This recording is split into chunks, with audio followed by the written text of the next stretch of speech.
How to upload photos on Pinterest, quick and easy guide using mobile. When you upload a photo to Pinterest, this is called a pin.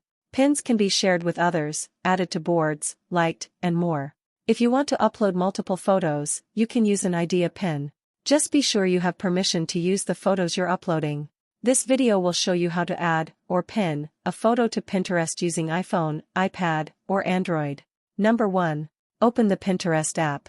This looks like a white cursive P with a red background. If you aren't already logged into Pinterest, do so with your email address and password.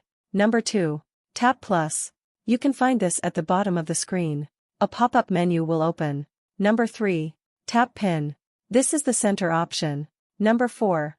Select a photo to upload and tap next.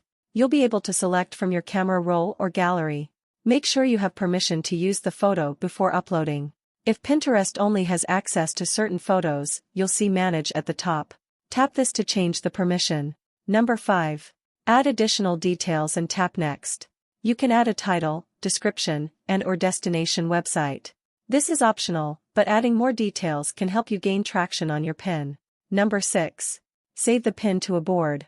Tap a board to add your pin. Your photo will be uploaded. If you don't have any existing boards, tap Create Board to make a new one. You'll need to add a name, choose a privacy setting, and then tap Create. Number 7. Create an idea pin, optional. Idea pins allow users to share up to 20 pages of videos, images, and text in one pin. Do the following. Tap plus and select idea pin. Upload up to 20 photos and tap Next. Apply any photo adjustments and tap Next. Add a title, details, links, and/or extra details. Tap Publish. Thanks for watching my videos. Please subscribe, like and share.